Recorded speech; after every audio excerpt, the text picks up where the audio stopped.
नमस्कार दोस्तों, land calculator YouTube channel पर आप सभी का स्वागत है। इसके अलावा अगर आप यह वीडियो ई सेवक यूट्यूब चैनल पर देख रहे हैं तो भी आपका बहुत बहुत स्वागत है। अगर आपने इस चैनल को सब्सक्राइब नहीं किया है तो आप इन दोनों चैनल को तुरंत सब्सक्राइब कर लें, जहां आपको केंद्र सरकार अथवा राज्य सरकार द्वारा दी जाने वाली सभी सरकारी योजनाओं के साथ ही सीएससी से जुड़ी हुई सभी जानकारियों के अपडेट यहाँ पर लगातार मिलते रहते हैं। आज के इस वीडियो के माध्यम से हम यूपीआईजीआरएस पोर्टल पर स्टाम्प एवं संपत्ति का पंजीकरण कैसे करेंगे, इसकी पूरी जानकारी स्टेप बाय स्टेप बताने जा रहे हैं। इसके अलावा लैंड कैलकुलेटर वेबसाइट पर आपको इसके संबंधित पूरी प्रक्रियाओं का आर्टिकल भी हम उपलब्ध कराए हैं, जहां से आप इन आर्टिकल को पढ़कर बहुत ही आसानी से अपने प्रॉपर्टी का रजिस्ट्रेशन कर सकते हैं।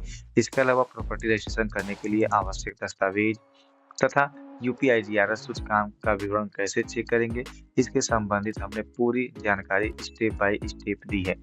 लेकिन आप टेंशन मत लीजिए, इस वीडियो में कैसे पंजीकरण करना है और क्या स्टेप होंगे वे सभी जानकारी हम आपको देंगे। सबसे पहले आप लोगों को इसी वेबसाइट पे आ जाना होगा। यहाँ पर igrup.gov.in की ऑफिशियल लिंक दी गई है।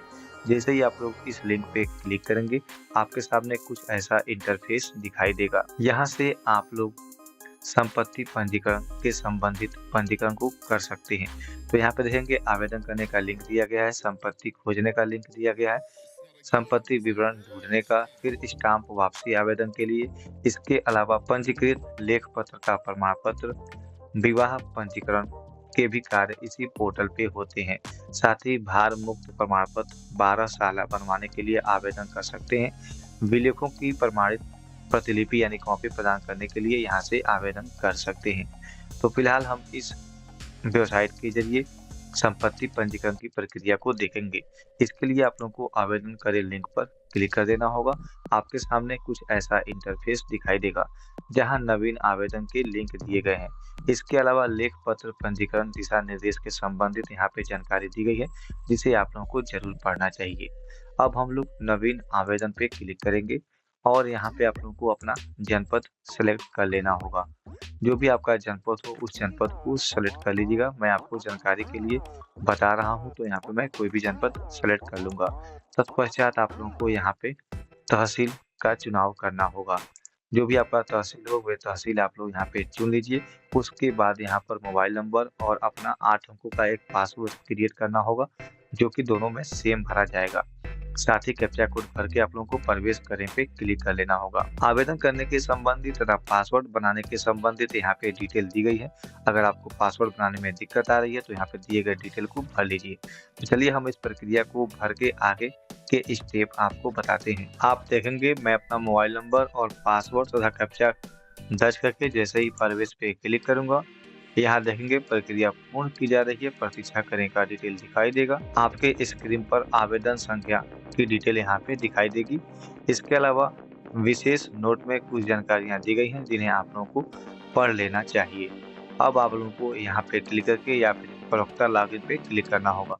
चलिए हम इसे कॉपी कर लेते हैं ताकि लॉगिन करने में मुझे दिक्कत ना हो। प्रवक्ता लॉगिन पे क्लिक करेंगे। यहाँ पे आप लोगों को अपना जनपद फिर से सेलेक्ट कर लेना होगा। तब आप लोगों को प्रवेश पे क्लिक करना होगा। अब आप देखेंगे कि इस पोर्टल के डैशबोर्ड में हम लॉगिन हो चुके हैं। यहाँ देखेंगे विलेख तैयार करने से संबंधित सावधानियों को यहाँ पे दिया गया है। इसे पढ़ना अति आवश्यक है। इसके अलावा उप निबंधन कार्यालय में लेखा पत्र का निबंधन के संबंधित यहाँ पे जानकारी दी गई है। साथ ही साथ यहाँ पे भी कुछ दिशा निर्देश के संबंधित जानकारी दी गई है। इन्हें आप लोगों को अवश्य पढ़ना चाहिए। इसके अलावा यहाँ पे देखेंगे प्रस्तुतकर्ता का विवरण, संपत्ति का विवरण, अन्य संपत्ति का विवरण, मूल्यांकन करें, पक्षकार का विवरण, पूर्वावलोकन, लेख पत्र बनाएं, भुगतान का विवरण, उप निबंधन कार्यालय को प्रेषित करें, लेख पत्र प्रिंट करें। तो इन स्टेप को आपको पूरा करना होगा। तत्पश्चात आप लोग संपत्ति रजिस्ट्रेशन की प्रक्रिया कंप्लीट कर पाएंगे। अब हम बात करेंगे कि इसमें आवेदन कैसे करना है। अगर आप आवेदन करना चाहते हैं तो जानकारियों को स्टेप बाय स्टेप पढ़ के भरना होगा। अगर आप चाहते हैं इन जानकारियों के संबंधित विधिवत वीडियो बनाऊं तथा किसी संपत्ति पंजीकरण करने की प्रक्रिया भी दिखाऊं, तो आप लोग कमेंट करके जरूर बताइएगा। अब हम लोग जानेंगे कि आप कैसे संपत्ति की विवरण खोजेंगे। तो इसके लिए आप लोगों को लॉगआउट पे क्लिक कर देना होगा और लॉगआउट पे क्लिक करने के बाद होम पृष्ठ पे आ जाना होगा। संपत्ति खोजने अथवा संपत्ति विवरण देखने के लिए आपको फिर से यहाँ पे एक अकाउंट क्रिएट करना होगा।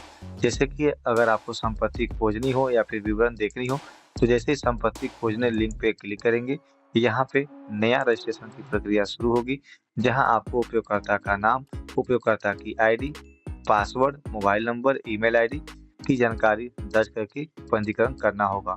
और वहीं संपत्ति पंजीकरण करने के लिए आपको दूसरा पंजीकरण करना होगा। चलिए यहाँ पे हम रजिस्ट्रेशन को कंप्लीट करके इस डैशबोर्ड में लॉगिन होकर आपको आगे की प्रक्रिया बताते हैं कि आप लोग कैसे संपत्ति विवरण अथवा संपत्ति की खोज करेंगे। आप यहाँ पे देखेंगे हमने उपयोगकर्ता का नाम, उपयोगकर्ता की आईडी जो कि उपलब्ध है बनाई है, इसके अलावा पासवर्ड दर्ज कर दिया है और यहाँ पे मोबाइल नंबर दर्ज करके जैसे ही आप लोग ओटीपी पे क्लिक करेंगे, आपके मोबाइल पर ओटीपी जाएगा। ओटीपी दर्ज करके आप लोग को सत्यापित पे क्लिक करना होगा। ओटीपी सत्यापित हो गया, फिर आप लोगों को यहाँ पे ईमेल आईडी भर देनी होगी। उसके बाद यहाँ पर कैप्चा भरना होगा। तो चलिए हम लोग यहाँ पे कैप्चा भर देते हैं, जो कि पूरी प्रक्रिया हम आपको लाइव दिखा रहे हैं ताकि आपको यह कार्य करने में दिक्कत ना हो। फिर हम लोग प्रवेश पे क्लिक करेंगे और यहाँ पे जैसे आप लोग प्रवेश पे क्लिक करेंगे, आपकी उपयोगकर्ता आईडी स्क्रीन पे दिखाई देगी। इसे हमने कॉपी कर लिया। फिर लॉगिन पे आप लोग को क्लिक करना होगा। फिर यहाँ पे आप लोगों को उपयोगकर्ता आईडी पेस्ट कर देनी है और जो पासवर्ड आपने क्रिएट किया है उस पासवर्ड को यहाँ पर इंटर कर देना है। प्रवेश पे क्लिक करते ही आपके सामने कुछ ऐसा इंटरफेस दिखाई देगा, जहाँ आप इस डैशबोर्ड में अपना यूजर नेम जो बनाए होंगे उसकी डिटेल, इसके अलावा यहाँ पे कुछ एक्स्ट्रा फीचर्स देखने को मिलेगा। इसके अलावा इसके संबंधित पूरी जानकारी यहाँ पे हिंदी में दी गई है, इसे भी आप यहाँ से देख सकते हैं। यहाँ देखेंगे भार मुक्त प्रमाण पत्र यानी 12 साल बनवाने के संबंधित नवीन आवेदन, भुगतान की प्रक्रिया, प्रमाण पत्र डाउनलोड करने के विकल्प, इसके अलावा विलेखों की प्रमाणित प्रतिलिपि के संबंधित यहाँ पे लिंक और उसके आवेदन की प्रक्रिया, पंजीकृत लेख पत्र का प्रमाण पत्र आवेदन अथवा भुगतान के संबंधित लिंक और प्रमाण पत्र डाउनलोड करने के विकल्प दिए गए हैं। साथ ही स्टाम्प वापसी के संबंधित आवेदन और पूर्व आवेदन की स्थिति का पता लगा सकते हैं। अन्य सेवाओं के अंतर्गत भुगतान सत्यापन करने का विकल्प, संपत्ति खोजने का फीचर्स और संपत्ति विवरण देखने का डिटेल दिया गया है। अगर मान लीजिए इस लॉगिन डैशबोर्ड के जरिए अगर भार मुक्त प्रमाण पत्र बनवाने के लिए आवेदन कर रहे हैं तो उसकी डिटेल इस टैब में दिखाई देगी। ऐसे ही सभी फीचर्स के टैब बना दिए गए हैं जो कि बिल्कुल परफेक्ट काम कर रहे हैं और बेहतर भी दिख रहा है। अगर आपको संपत्ति खोजना है तो संपत्ति खोजने के लिंक पे क्लिक करेंगे तो यहाँ देखेंगे संपत्ति का पता अगर 5 दिसंबर 2017 से पूर्व पंजीकृत विलेखों का ही विवरण यहाँ से देख सकते हैं। तो यहाँ पे डेट दे दिया है कि कौन से डेट से आप लोग क्या क्या डिटेल देख सकते हैं। जैसे मैं पहले लिंक पे क्लिक करूंगा तो आप देखेंगे यहाँ पे आप लोगों को अपना जनपद सेलेक्ट कर लेना होगा।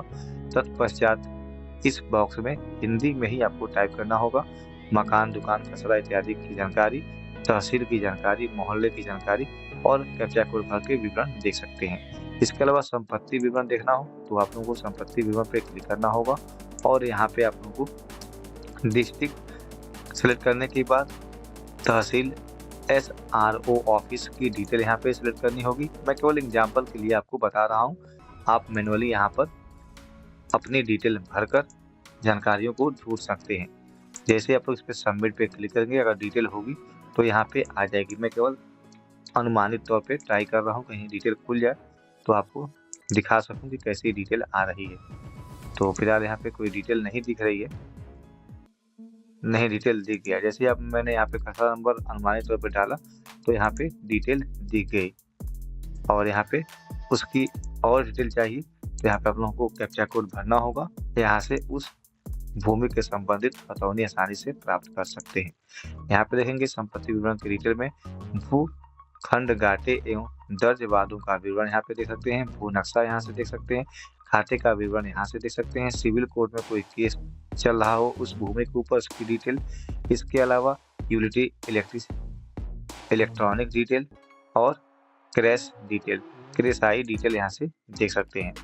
तो जो भी डिटेल इसके संबंधित आपको प्राप्त करनी है इस पोर्टल पे आसानी से जांच की जा सकती है।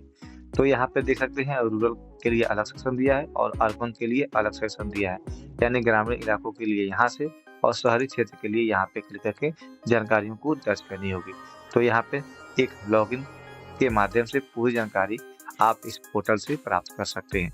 इस पोर्टल से जुड़ी हुई आपके मन में कोई भी सवाल या फिर समस्या हो तो भी आप लोग कमेंट करके पूछ सकते हैं। भविष्य में इस टॉपिक को और विधिवत तरीके से आपके समक्ष रखा जाएगा, जहाँ पे आपकी समस्याओं का समाधान हो सकेगा। साथ ही आप लोग इस वेबसाइट पर आके इस जानकारियों को जरूर पढ़ें और अपने व्हाट्सएप ग्रुप में इस आर्टिकल को जरूर शेयर करें। वीडियो अच्छा लगे तो लाइक करें, इस चैनल को जरूर सब्सक्राइब करें। So thanks. जय हिंद, वंदे मातरम।